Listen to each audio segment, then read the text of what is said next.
In this video, we'll cover how to perform a sensitivity test of a RADALT using the ALT8000 RADALT test set. First step, select the test setup.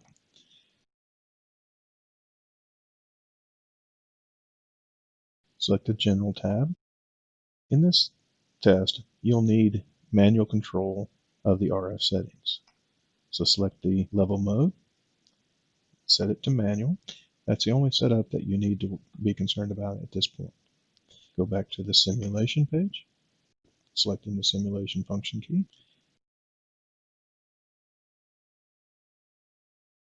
Ensure that the simulation is set to manual, not profile. Select the altitude that you want to perform the sensitivity test at. In this case, I will select 100 feet.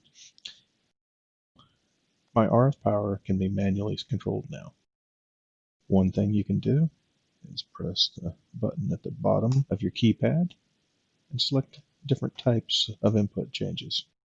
I like this one. It allows you to change at whatever increments you select, 1, 10, etc. So this is the one that I will use when the test starts. So just select the Run button. Once the RADALT has stabilized and your power readings have stabilized, you're ready to perform your sensitivity test. Select the RF level box. Change to whichever method is easiest for you to use to change your power. Step the power down while watching the indicator in the aircraft cockpit until it blinks. Another indication that you've reached your threshold is when your power fluctuates severely. It indicates that the RADALT's in search mode. Step the power down till you've reached that threshold. Sensitivity level will vary from RADALT to RADALT. Your sensitivity level can be found in the OEM's manual for the RADALT that you're testing. Once you've reached your sensitivity level and your indicator has turned off, which mine has, you've reached the sensitivity level of your receiver on your RADALT. That's how you can test the sensitivity of your system.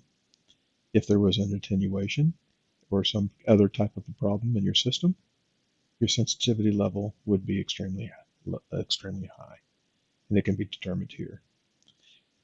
If you turn on your system and it's reading 0 feet on the tarmac, that's indication that your system is working, but not that it's fully operational. There could be an attenuation in your system, and your power could be maxed out at that point. And once you start to fly and it needs more power because it's getting to a higher altitude, your system could fail. This is why you'd want to test receiver sensitivity. I can cancel now and go back to my original power setting and stop the test.